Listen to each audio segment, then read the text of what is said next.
it's your energy exchange, and it still didn't work out. I'm not compatible with my husband at all. So number one, maturity is always start from yourself. We create this Prince Charmant. Where is love, there is no fear, because you're full of action, full of energy, and gifts. Love is a gift because you have chosen each other. You made a choice.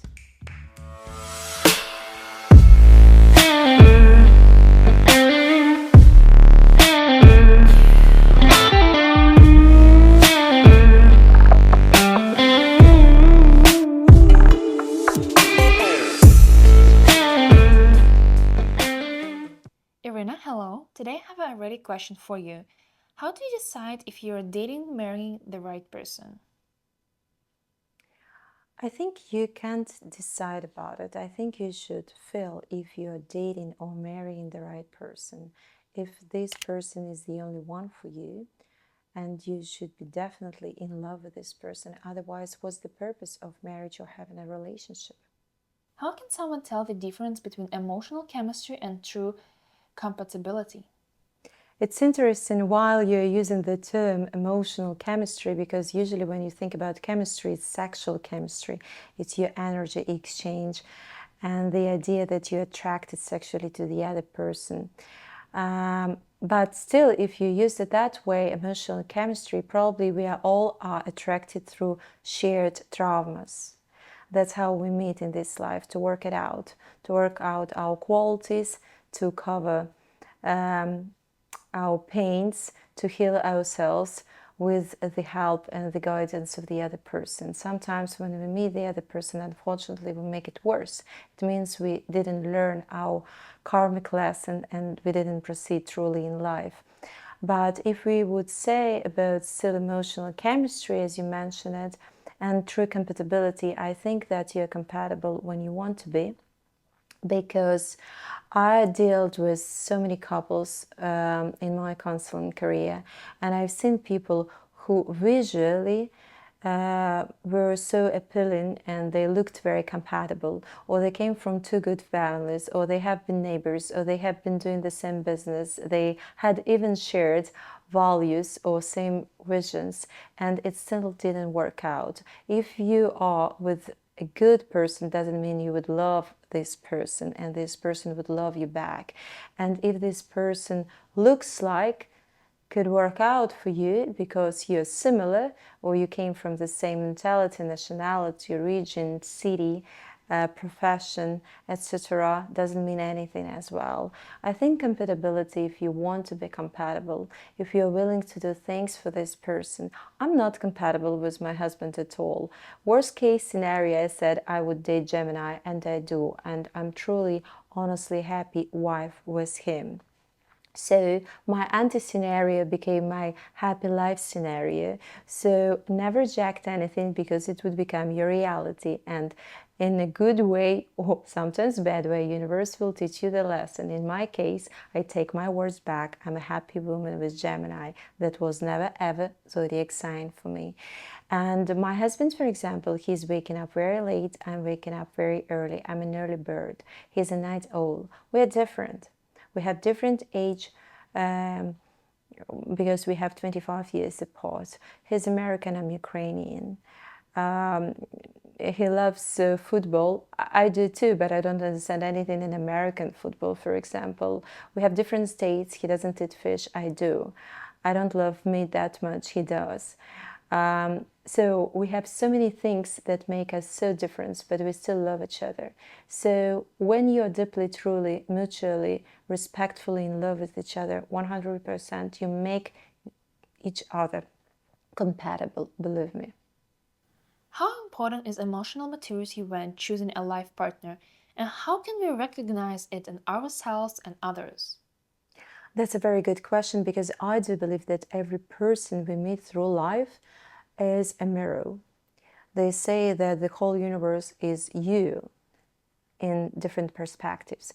So if you're going through life, driving through life, not under the influence of expectations of the other people and your own emotions, but if you are adult enough to acknowledge them, to recognize them within, and understand why you met this or this person, and you don't judge them for your own choices and behaviors, but you start from yourself, I think that every person is a win for you, because you can learn from every partner, even your ex-partner, even abuser, even artistic personality or person with disorder or bad influence on you. You would think, what or why, what for did I attract this or that person into my life?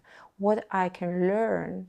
Maybe I have to learn here how to set up my boundaries. Maybe I have to grow here.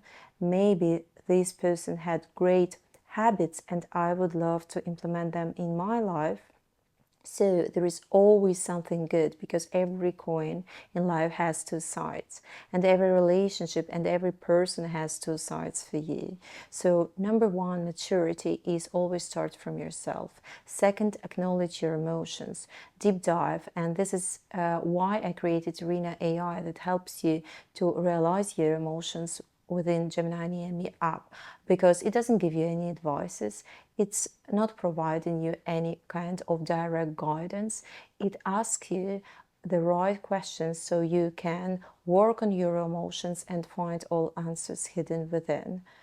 And again and again, I'm telling you, it doesn't matter, it's your brother, father, good or bad partner, for love, relationship, or business, you always can learn from every single person and grow in life spiritually. Want to learn how to love yourself and build up healthy relationships with yourself and others? Download Gemini Miami. It's your one-stop shop for all self-discovery tools, with access to the community of like-minded individuals. What are red flags in communication that might seem small but predict deeper problems later? It's interesting.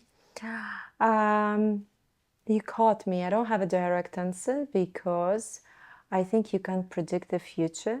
And sometimes I'm a woman, so I would speak about the opposite sex, gender.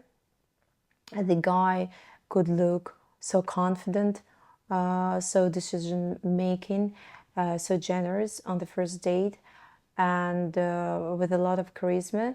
And after all those things can disappear, while he would face any kind of circumstances. So it's very important, I would say, not to be charmed by the image that have been created long time ago, in the area of expectations in your head. That's what we do. Most of the times, women, we create this prince charmant we are waiting for, and after every next time we are meeting the guy and we see that he's not that prince, but we try to find excuses for his misbehavior and think, oh, maybe he didn't pay for dinner because by that time he didn't have cash on him, not because he is cheap. Or maybe he didn't introduce me to his family and friends because he was busy, or it's a big step for me, for him, sorry. So I think that first thing, we shouldn't be charmed by our own imagination. We should be realistic. I would say red flag if person is not honest, not direct, and trying to escape the answer. If person is trying to escape the authenticity, if person go to talk by the phone somewhere else, maybe it's not for the first date, but still, if person are into you, they would know how to set up boundaries to give you proper time and do all other calls later on. So always look into the eyes, look at the reactions, always hear very well. That's a good sign how they speak about their past relationship, because even if they are not in relationship anymore, even if it was a trouble prior, I think you should always speak respectfully in front of the other people about your ex relationship, or don't talk about it at all. That would be my answer, probably. How can you tell if you're choosing marriage out of love or fear of being alone?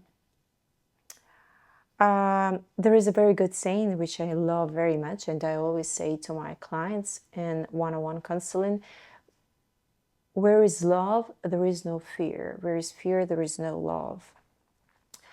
I do believe that love is fearless. It doesn't matter, like the same feelings. I'm not the mother yet, but what you have towards your kid, that you can do anything. You can fly over the ocean. You can give anything to save the life of your child. Probably the same type of feeling you would experience going 100% into relationship with your chosen one, with your beloved one. So this is very important to understand, that you're not replacing the other person with yourself. What I mean here, if you're scared to be alone, and I'm not talking about sleeping in the night alone, this is absolutely a separate topic. I'm talking about lack of interest to your own personality. When you think, I'm not going to postpone my new beginnings, I have to call my friend to go to the movie theater. I'm not interested in reading a book because the book has no soul, so it's kind of interaction with yourself, because you get more wisdom while reading a book, but you're not getting extra communication. When you constantly need somebody else in your life, doesn't matter it's your friend, or it's a dog, it's a cat, it's your parent, or it's a caregiver, or even a relationship person, I think this is scary. Why? Because it's not scary, but it's something to work on, because you're not interested in the most important person in your entire life, which is you. And you're the one which is spending with yourself entire lives, since day number one to the final one, whatever God gave you. This is the thing to work out. If you're not waking up happy because you're full of action, full of energy, because you're enlightened and you're doing something very important to this planet and to yourself, if you're serving the universe, this is what should be curious. Because all other things and benefits and gifts, love is a gift, but it's a gift from God for something. And universe thinks, okay, I see this girl is shining. She's doing so many beautiful things. Maybe she's a camera professional. Maybe she's a florist and she's creating beauty on the planet. Of course, sharing the love. Universe is interested to make you even more happy and give you the chosen one. But if you are replacing somebody with your own self, that's how I call it. Now I'll explain myself. This is sad, because you would never ever recognize who are you. So you should be whole without your partner, and you can become even more happier if it's possible, because you don't become even happier. You just share that happiness that you already gained by yourself. How do you know if you and your partner will grow in the same direction over time? Nobody can guarantee you that. Why? Because there is a saying, you can't step in the same water twice in the river. Everything is changing in life.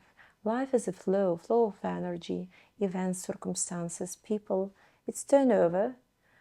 And maybe your partner would grow tomorrow career-wise, and he would be invited to Australia, and you would think kangaroos is not for me. Maybe after tomorrow you will drink ayahuasca and decide that you want to go deeper into spiritual retreat in the jungle, and he would think that he would decide that you're crazy.